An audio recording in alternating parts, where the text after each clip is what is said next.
Hey guys, welcome back. I'm Tatiana, and today I'm going to share with you how to scale your Amazon business. How to go from making $10,000 a month in sales to now making $50,000 a month in sales on a consistent basis. So what got you to the $10,000 mark is not necessarily what's going to get you to the $50,000 mark. So you're going to have to implement some new strategies, some new techniques to really scale the business. And I'm just going to share with you my experience, okay? So this is my perspective, this is what worked for me. This is not fact, this is what you have to do. I'm just sharing with you what has helped me. But before I dive into this, if you are not at the $10,000 mark yet, you need to go and watch my last video. My last video was how to go from $0 to $10,000 on Amazon. And if you haven't made any money on Amazon, that video is gonna be much more relevant to you. So I'm gonna link it down below for you guys. Make sure you watch that first.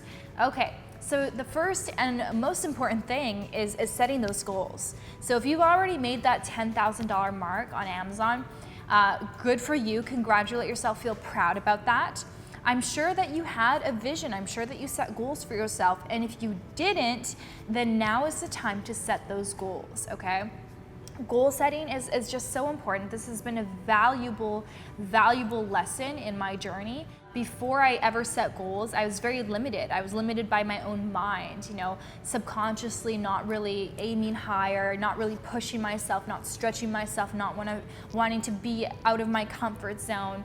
And when I started to set goals that maybe were out of my reality, goals that I didn't know how I was gonna achieve them, but just by setting those goals, I now expanded my mind. So now I set a goal and I said, you know what, I don't know how it's gonna happen, but this is what I want. And every day I focused on it. Every day I thought about it. Every day I focused on that's where I want to go. When you focus on where you want to go, your mind will make it happen. So your mind all of a sudden comes up with ideas. It becomes more creative, and it finds ways for you to achieve your goals, okay? So this is so important. So if your goal was $10,000, awesome. Now you need to stretch yourself even more and make it $50,000. And you might not have all the steps, you don't need them, but setting those goals is the first step. Setting those goals and you will find the way, okay? So step number one after setting goals is you need to research your competitors. So find your competitors and really research them. So spend time figuring out, okay, what is it that they're doing? Go to their websites, opt into their mailing list, see what kind of emails they're sending you, take the quizzes on their website, subscribe to their YouTube channel, buy their products, do everything you can to be part of their community. So see what it is that they're offering their competitors. What is their competitive advantage? Why are people buying from them? Why are people buying from them more than they're buying from you? So I would research my top competitors. Who are the top in my niche, the top on Amazon or the top in the industry, and find out what it is that makes them great. How were they able to scale? And take notes, take lots of notes. So I would research them on Amazon, as basic as researching their listing, researching their keywords, using tools so I can see, okay, what were their prices throughout the history of Amazon? When did they raise their prices? When did they decrease them? When did they have sales? Get that data. And then also research them off of Amazon, okay? So again, their website, their social media sites, if they have a Facebook group, join that, basically stalk them. So when you do that, you're setting yourself up for success because now you're learning from others, right? So if someone's already paved the way, if someone has already walked the path that you wanna walk on, they've achieved the success that you wanna achieve, why not follow that path? Why struggle? Why not learn from them? So I say learn from your competitors, take advantage of that, learn for what worked for them, and implement it yourself. And that doesn't mean to copy them. I don't say copy them. Learn what works for them, implement it in your own unique way, okay? There's always a way of making something unique, improving it, and having your own little twist. And of course, now at this point, I recommend building a brand. So I think that, if you really want to scale the business, you can go the approach, selling on Amazon, selling random products here and there. And you can definitely get to the $50,000 mark, but it's going to require a lot of products or It's going to require, it's just a lot more effort, I think. I think when you go to build a brand, the approach is a bit more organized, and the approach is more sustainable, because now at this point, at the $50,000 mark, if you decide, hey, I want to start selling on my own website, not just on Amazon, I want to have different pots, different streams of income, then you can do that if you have your own brand, because then you can, send out an email or send out a social media post and let people know, hey guys, we just opened our new website. We have a sale, go check us out there. So when you don't have a brand, it becomes a lot harder to tell people that. It becomes a lot harder to communicate with your customers. Because remember, when you are just on Amazon, these customers really aren't your customers, they're Amazon's customers. So you're limited with your communication, communicating through the Amazon marketplace, okay? So research competitors, figure out what their edge is. Next thing you need to do is you need to organize your business. So at this point, you're like, okay, this is a real business. I might, maybe you've already quit your job and you're going full time at this. You've proved your concept. You've had consistency. You have more comfort and more trust in this process. So now it's really time to take it seriously and time to start getting organized. And so that means, what I recommend to do is create standard operating procedures, SOPs. You may have heard this term before. And basically what this is you're setting up your business in a way that if you were to sell your business, a prospective buyer would look at it and be like, oh, this is great. Everything's organized. I have everything I need here. Everything's organized in a way that I could hire new people and they would know exactly what to do. And there wouldn't be such a huge learning curve. And the way you do that is with these SOPs. So you create SOPs, basically they're documents. You just type them out. I use Google Drive, Google Word, typing on the documents. And I create an outline. And for everything in my business that is repetitive, I have an SOP, okay? So whether that's, social media posts. So on social media, it's posting to Instagram, posting to Facebook, posting to YouTube. I have an SOP for that, so that if I were to hire someone new, all they would have to do is read this SOP, watch the video tutorials in the SOP, and they would know what to do. They really wouldn't need me to train them. And if they did have any questions after that, they could ask me. And so I do this with every aspect of my business that is repetitive. So for example, customer support, there's an SOP for that. Returns, there's an SOP for that. Negative reviews, there's an SOP for that. Posting videos on YouTube, there's an SOP for that. Hiring new people, paying people on Upwork. There is an SOP for almost everything, okay?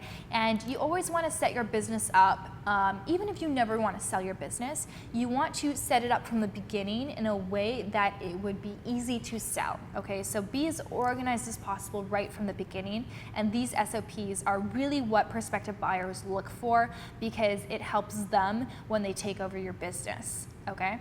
So this is a huge thing, because then what this allows you to do is once you have these SOPs, you can start building a team. And this is so important, because I believe that you really need to have a team to scale your business. I think you can get from $0 to $100,000 per month on your own, perhaps. But I believe that, if you want to get to the $10 million per year mark, you need to have a team. I don't know many people who can do that on their own. It requires a team of people.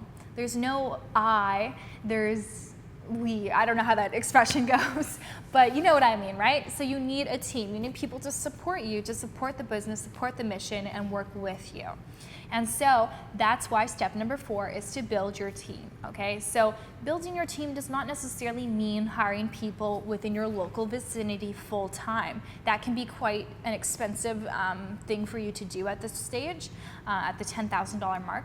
But it could mean hiring people overseas. I love to use Upwork.com. It's a wonderful place to hire people.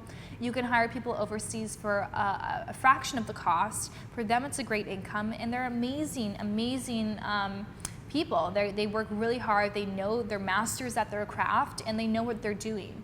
And so what you can do then is you can hire someone, give them the SOP to read, go through it, go through a little bit of a training phase, and that's how you can hire people quite quickly. It's because you have these SOPs in place to train them. And so I would say build out your team from, you know, the most, whatever is taking up the most of your time right now. So figure out what your queen bee role is. So if your business, your queen bee role is customer support, then you want to make sure that that's your focus. Your queen bee role is basically the one thing that keeps your business going, the one thing that helps make your business successful. Without this thing, your business would not be where it's at. And so you want to focus most of your time and attention on this one role. So for me, for example, with my business, my queen bee role is content creation, whether that's YouTube videos, Instagram content, Facebook content, any kind of content, that is my queen bee role. And so any time that I'm not spending in that queen bee role is time that is taken away from the most important asset of the business. So if I'm spending 4 hours a day on customer support, that's 4 hours that's potentially taken away from my queen bee role, okay? So you wanna find, okay, what are the things that I'm spending a lot of time on right now that's diverting my attention from the queen bee role, or diverting other people's attention from that. And so you want to systematize those things and automate those things and outsource those things. That's the word I'm looking for. So customer support, very easy one to hire.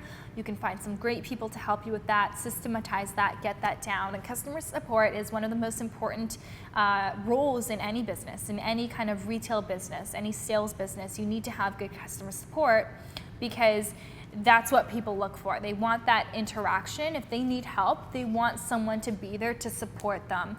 And if they don't have that, they feel a level of uncomfort, a level of, you know, not really trusting your brand. So customer support's essential. Social media is essential. It's not something that you probably have to be doing yourself. It's something that you could outsource.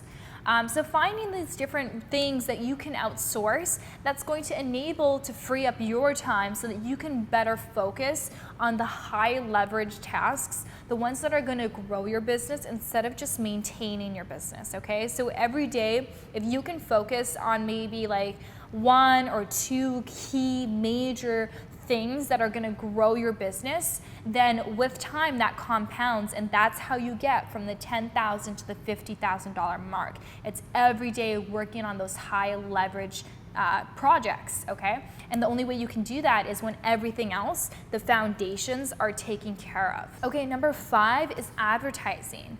Now, advertising can come in many forms. For me personally, I went from making nothing to making $1 million, over $1 million in a year with 0 paid advertising. But the type of advertising I did was influencer advertising, right? So I used myself as an influencer on YouTube to market my products. So you could do that too, even if you don't want to be in front of the camera. You could hire influencers, and those are kind of like your advertisers.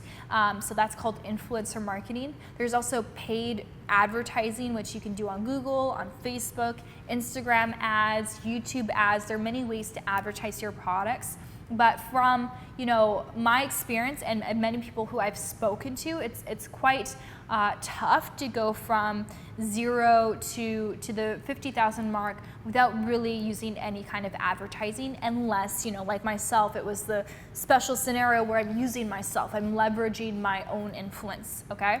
So, you know, master that. I would say pick one place that you're going to focus on, you know, because you can think of, okay, there's Instagram ads, there's Facebook ads, there's YouTube ads, there's Google ads, you know, there's so many places to put my money, and they're all quite expensive. But I would say pick one, master that. Maybe you need someone to do the advertising for you if you don't want to learn it yourself.